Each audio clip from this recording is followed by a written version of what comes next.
Dear friends, we are here today to speak about the anthology movie My Melbourne. And this is a movie which has four stories, very touching and sensitive stories inspired by true events.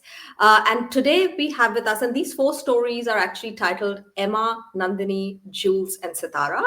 And today we have with us the co director of Setara, Puneet Gulati, and the co writer of Setara, Monique Nair, with us.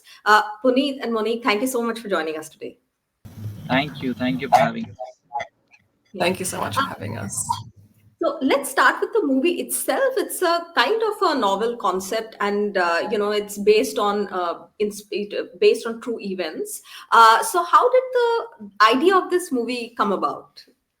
So, in general, actually, the idea came like a few years ago, like three or 4 years ago, when actually Mittu started pushing for us to have a platform like this. Because I remember there's been so many times where filmmakers come and make movies, and especially the filmmakers from cultural and different cultures and Cal communities.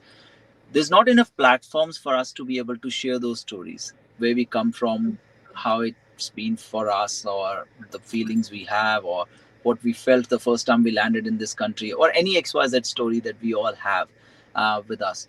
So there was a major need for a platform like this. And during the film festival, this is what Mitu also observed. And when he talked to us, we always would, not just me, there were likes of other filmmakers like me who would share the same thing, that we make these films, but there's not enough funding, or there's not enough avenues, there's not enough platforms. So that's how I think Mitu has been such a powerhouse and helped new emerging filmmakers and artists like us, and she then pushed for this idea to come to reality. That's how this whole film, actually the whole idea, came about. So it's all Mitu and her team who pushed this for us to have a platform. Yeah. And Monique, if I may ask you that, how was your experience working on this project? Because there are lots of people involved, and share a bit about that. Yeah, absolutely. So I was really lucky to write across three of the stories. There's four stories in total. So it was incredible to work with really different themes and styles, because one director directed each story. So, and everyone had a very different style and way of filmmaking and way of storytelling as well. So getting to experience all those different styles and I guess shape my craft to sort of work with the different styles was a great experience. And we also took each of the stories right from like writers' workshops and concepts through to workshopping and editing with support from the directors and the team and script supervisors to the final script. So it was such a really enriching journey. And there's not many platforms. I mean, there's no platforms like this really that can help early career writers. Like, it's really hard to get our foot in the door, and especially in a context that's actually like culturally specific and supportive for people of migrant backgrounds. We don't really see that much. So yeah, really beautiful and enriching process. Yeah. Puneet, coming back to you, now you're the co-director of Sitara. So tell us a bit more about this film, this story that you have co-directed in the anthology film. The story is about an Afghan teenager who has actually been airlifted to Melbourne, Australia, with her family. It's actually based on true events. We met Setara a couple of years ago when the whole Taliban coup happened, 2021. And the minute we met her and some other girls who all were playing for Afghanistan cricket team back home, we were just speechless in terms of like, wow, this is actually um like such a tragedy. I would say it has happened to these families, because they had to leave their country because they were going to get killed, because either they want to play a sport, they want to be an artist, or do something that's actually not fanatically accepted by certain people. And we knew instantly when we met Sitara, all of us, that okay, we have a story here to tell, and there's a lot of responsibility that comes with that story. The story was about, how we can empower many other girls out there who wants to have a voice. Because these girls, we could see that there's a rebel in them. There's someone, there's a girl in them who wants to just play and have that normal life, just be able to aspire, have their dreams and aspirations. And this is exactly where it all came from, where we wanted to tell a story with Sitara and her family, who were really supportive in sharing that story with us. And we had to just say that with a lot of, share that with a lot of sensitivity. There was a lot of responsibility on our shoulders, and especially Sitara herself playing her story. So that's how it all came from. Now, Monique, coming back to you, now you've co-written, as you mentioned, the three of the four stories, if I'm correct. So, are these stories interlinked with each other, or are they independent? And the stories do revolve around gender, identity, belonging. So, if you could give us a little more overview. So it's one anthology film, and I think they're all tied together. The films, the stories, sorry, through identity and belonging, and there's common threads through each of the stories. There's a search for self discovery, and I guess like finding your place in the world and in a community.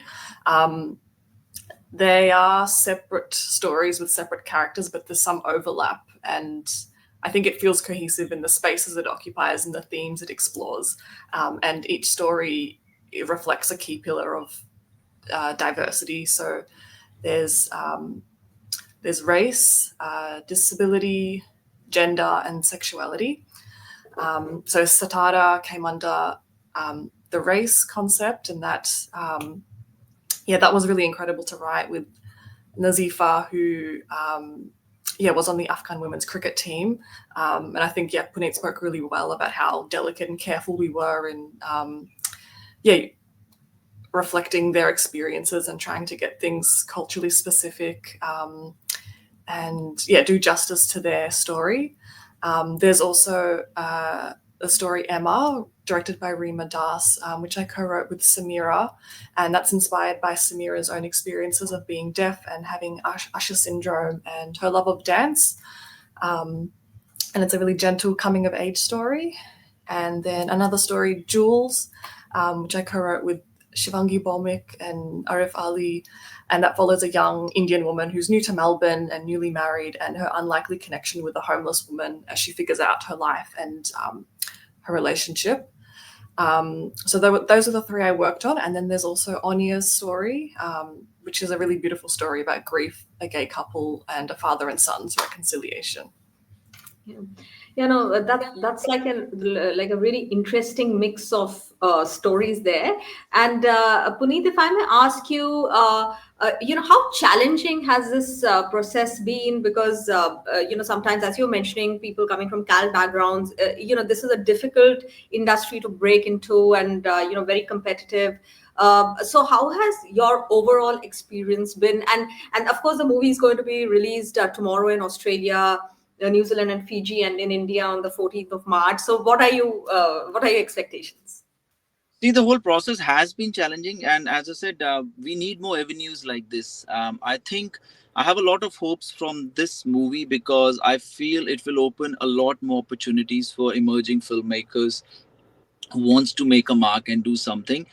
We have been, as I said, we have been making films. I've made a short film as well in the past, and it all comes to is that we go to film festivals, we submit it, and that's where it ends. We sort of struggle to find a mainstream platform where we can get a voice, or we can get funding, where we can stretch our arms a bit to make a better mainstream film or a series. Or so avenues like this are really important, and I feel by having this backing from VicScreen and Screen Australia, Mind Blowing Films, the support, this has opened a lot of doors, and I think it's only going to get better from here, because when the world will see My Melbourne, I think it will speak volumes in terms of that these stories are worth sharing, and it's important to bring them out.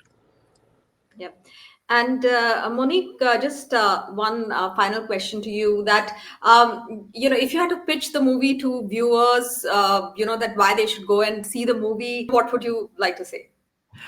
I would say, please go watch My Melbourne. It's a really heartfelt film that I think everyone can find something to connect to. And I think really captures the pulse of Melbourne life, but also a lot of universal experiences around family tensions and belonging and immigrant experience. And I think it's something that has all the emotions. Um, and yeah, I think we don't get to see a movie set in Melbourne that feels like our story and contains so many perspectives, with queer Indian migrants, Afghan refugees, newlywed migrants, a homeless woman, a deaf dancer. It just contains so much. So I'm really excited to see what people think. Yeah, and as I mentioned earlier, it seems like a really interesting mix of stories, and I guess a lot of people who are here go through various emotions, as they settle into Australia, and do want to wish you good luck with the movie. And thanks so much for speaking with us. Thank you so much. Thank you so much.